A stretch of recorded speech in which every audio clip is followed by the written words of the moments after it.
orang yang arif, Bapak Ibu, insya Allah dia akan memahami bahwa musibah itu surat cinta Allah Subhanahu wa Ta'ala.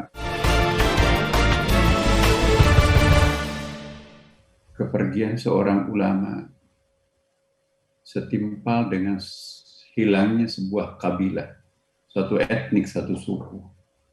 Dan dalam catatan PBNU, jumlah ulama kita itu sudah sekitar kurang lebih 400-an orang. Mencetak seorang ulama lebih berat daripada mencetak 100 doktor. Setiap hari ya, ada sekitar 30 doktor lahir dari perguruan tinggi di Indonesia. Tapi belum tentu ada seorang ulama yang mumpuni bisa hadir. Bahkan profesor pun juga. Bapak Ibu sekalian, musibah adalah ujian. Di dalam Al-Quran ada 3 istilah yang digunakan Al-Quran, yaitu azab, musibah, dan bala. Apa perbedaannya? Kalau azab, ya, siksaan yang ditimpakan kepada orang kafir, tapi tidak disentuhkan kepada orang beriman. Azab yang menimpa umatnya Nabi Nuh, semua orang kafir tenggelam, kecuali yang beriman, itulah yang naik di perahunya Nabi Nuh. Termasuk yang tenggelam itu istrinya Nabi Nuh dan anak kandungnya sendiri, karena selamat orang beriman, binasa orang kafir. Umat Nabi Saleh yang ditimpa dengan virus antraks melalui unta raksasa. Waktu itu kaum yang dihadapi ialah kaum Tsamud. Raja Tsamud pada waktu itu minta, kami baru bisa yakin kamu Nabi kalau kamu bisa keluarkan seekor unta raksasa dari lubang batu kecil ini. Atas izin Allah, dan itu mukjizatnya Nabi Saleh. Melompatlah unta raksasa dari lubang kecil tadinya. Bukannya percaya, tetapi malah menuduh Nabi Saleh itu sebagai tukang sihir. Ayo kita sate. Semua yang makan sate unta itu, ya, kaumnya Nabi Tsamud, hari pertama berubah, mukanya menjadi kuning, jadi semacam penyakit kuning. Hari kedua berubah menjadi merah, jadi ada pendarahan dari pori-pori. Hari ketiga berubah kulitnya menjadi hitam, empedunya, cairan darah, cairan tubuhnya menghitam semuanya. Dan ujung hari ketiga pas fi diarihim jathimin, mereka mendengarkan suara menggelegar dari langit. Lalu mereka mati bergelimpangan di rumah mereka masing-masing.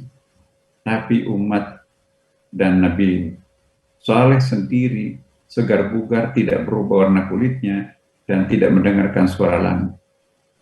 Pandemi berikutnya yang dekat dengan kita adalah tayran ababil tarmihim bihijaratin min sijil, yang ditimpakan kepada pasukan Abraha. Tapi kakek Nabi ada di situ sebagai penjaga Ka'bah, Abdul Muttalib. Dia tidak kena lemparan. Berarti orang yang beriman itu selamat, tapi orang kafir yang binasa. Itu kalau azab. Sedangkan kalau musibah, baik yang beriman maupun orang kafir sama-sama kena. Tsunami Aceh, bahkan lebih banyak orang muslim yang korban. Kalau bala, itu juga muncul beberapa kali dalam Quran, tapi itu bala itu juga semacam penderitaan atau musibah, ya, disebabkan oleh keteledoran atau kesembronoan. Kamu harus pakai helm, ternyata nggak pakai helm, jatuh mati. Kamu harus pakai masker, nekat yang nggak mau pakai masker karena COVID. Jadi itu bala. Balaun itu dalam surah Al-Anfal juga ada balaun hasanah. Jadi jangan mengira bahwa ujian itu hanya dalam bentuk kekecewaan, penderitaan, tapi kenikmatan, kemewahan pun juga itu bisa berfungsi sebagai bala. Bapak Ibu sekalian, kita kembali kepada COVID-19 yang sekarang ini benar-benar sangat-sangat mengejala. Saudara-saudara kita harus mengantri, bukan saja masuk di rumah sakit, tetapi harus menunggu 2 sampai 3 hari baru dapat makam sampai cerita habis triplex itu untuk membangun 700 peti mayat setiap hari, itu bukan jumlah sedikit. Menggali mayat, menggali makam mayat itu bukan orang lagi. Pakai eskavator, bahkan ditambah lagi. Kami tadi ikut menyaksikan pemakaman kakak istri saya, Masya Allah. Untung karena beliau adalah dosen UI, dapat tempat di rorotan itu, sejauh mata memandang itu adalah kuburan. Mobil-mobil itu ngantri untuk menunggu lubang yang tersedia. Itu adalah saudara-saudara kita semua. Itu bukan hanya di Jakarta, Jawa Timur, Jawa Tengah, Jawa Barat. Di antara mereka adalah kalangan ulama, tokoh, Bapak Ibu sekalian.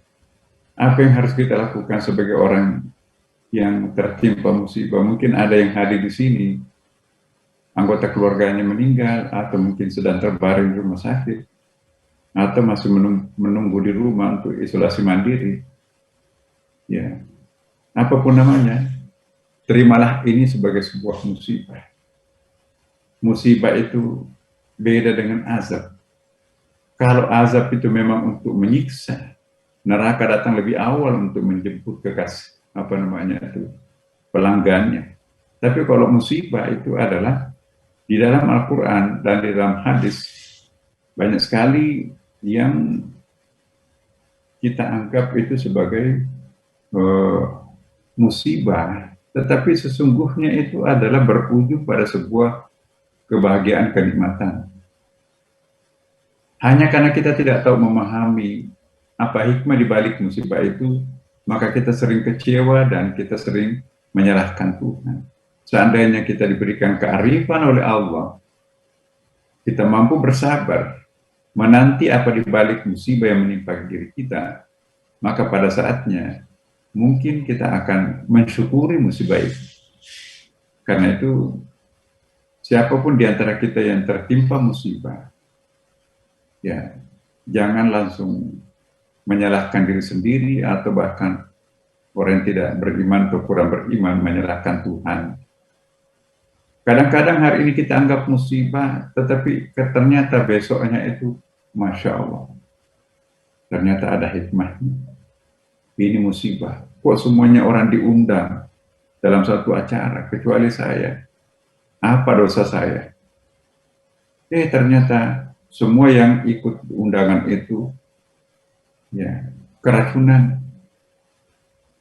Dan ada banyak rumah sakit. Jadi ini kami pernah mengalami. Ya. Jadi kami tidak dapat undangan. Ternyata undangannya tercecer atau salah alamat. Jadi saya tidak ikut. Ternyata yang ikut di situ adalah cateringnya salah ambil cerjang. Tempat baygon dipakai beli minyak kelapa. Maka semua yang makan itu, bahkan 3 orang yang meninggal, yang lainnya masuk rumah sakit. Bapak Ibu sekalian, di balik musibah itu selalu ada hikmah. Karena itu, orang yang arif, Bapak Ibu, insya Allah dia akan memahami bahwa musibah itu surat cinta Allah Subhanahu wa Ta'ala. Bukankah Allah telah memperingatkan kepada kita, asa an takrahu syai'an fa huwa khairul lakum, wa asa an tuhibbu syai'an fa huwa syarrul lakum. Boleh jadi menurut engkau itu adalah buruk, tapi di mata Allah, dan pada akhirnya juga nanti pada satu saat bagi kita itu adalah satu hal yang baik. Boleh jadi kita itu menganggapnya itu sesuatu yang baik, tetapi pada hakikatnya di mata Allah itu kurang bagus, dan juga tentu kita. Ya, maka itu orang yang arif ialah orang yang mampu merubah atau naik kelas di atas syukur menjadi syakur. Jadi kalau kita mampu bersyukur dari nikmat yang kita peroleh, itu lumayan. Tapi di atas syukur itu masih ada satu konsep yang diperkenalkan Allah, yaitu syakur. Orang yang hanya bisa mensyukuri nikmat Allah, itulah yang disebut orang syukur. Tapi kalau syakur itu lebih tinggi daripada syukur. Orang yang syakur itu ialah mensyukuri apapun yang datang dari Allah, termasuk mensyukuri musibah. Ya, Inilah yang disebutkan dalam Al-Quran, wa qalilun min ibadiyas syakur. Tidak dikatakan wa qalilun min ibadiyas syukur.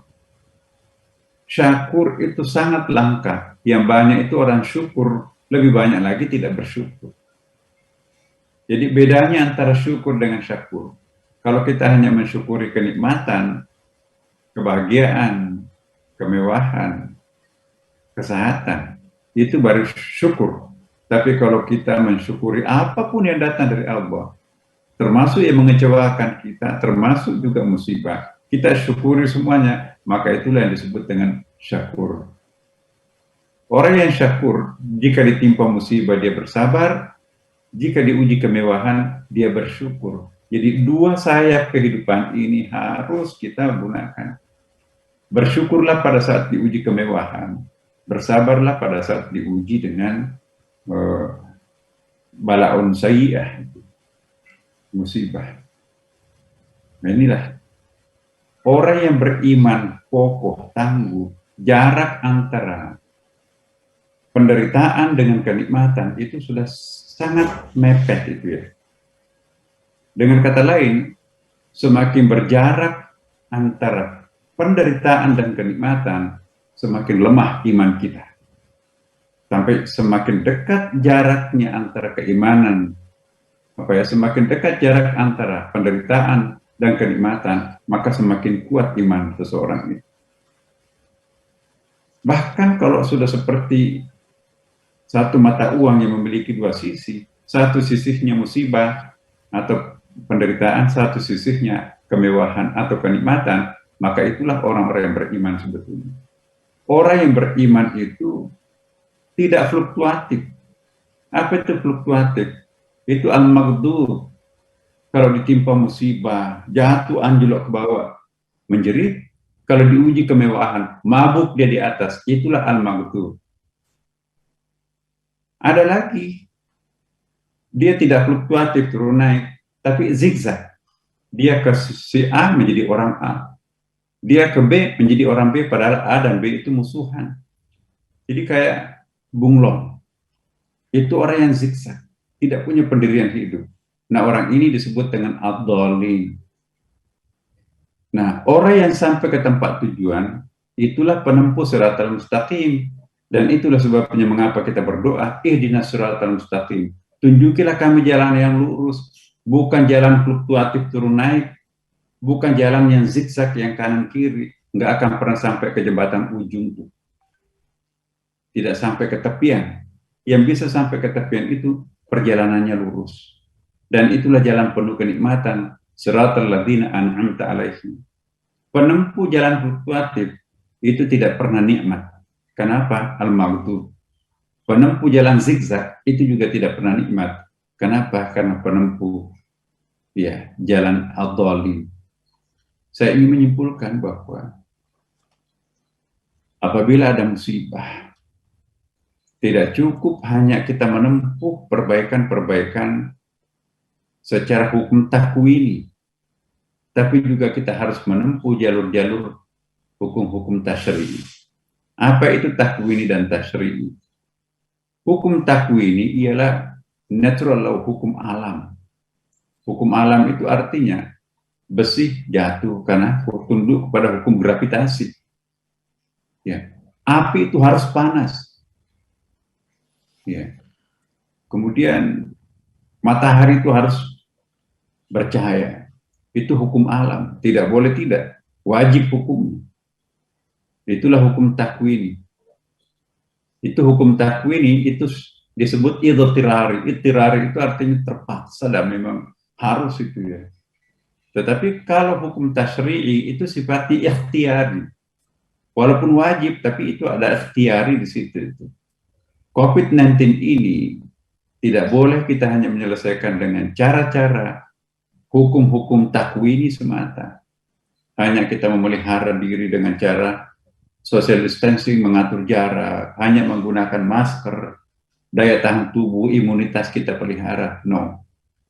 Itu hanya satu hukum. Kita juga harus diatur oleh hukum yang disebut dengan hukum tasyri'i. Hukum tasyri'i itu adalah kaitan kita dengan Allah SWT. Satu-satunya makhluk Allah yang double hukumnya itu, ya, double directionnya itu adalah manusia. Karena manusia itu serba istimewa, dia ditunjuk sebagai khalifah, maka tidak cukup hanya diatur oleh satu sistem hukum takwini, tapi dia juga harus mampu diatur oleh hukum tasyri'i. Ya, bedanya gampang kok. Hukum takwini itu memang harus seperti itu. Kalau tasyri'i itu moralitas, ya. Kalau kambing nggak kenal konsep zina itu, mau hantam bapaknya, ibunya, saudaranya, nggak ada masalah, nggak ada masalah sama sekali. Ya, akan tetapi kalau manusia nggak boleh, dia harus tunduk kepada hukum syariat.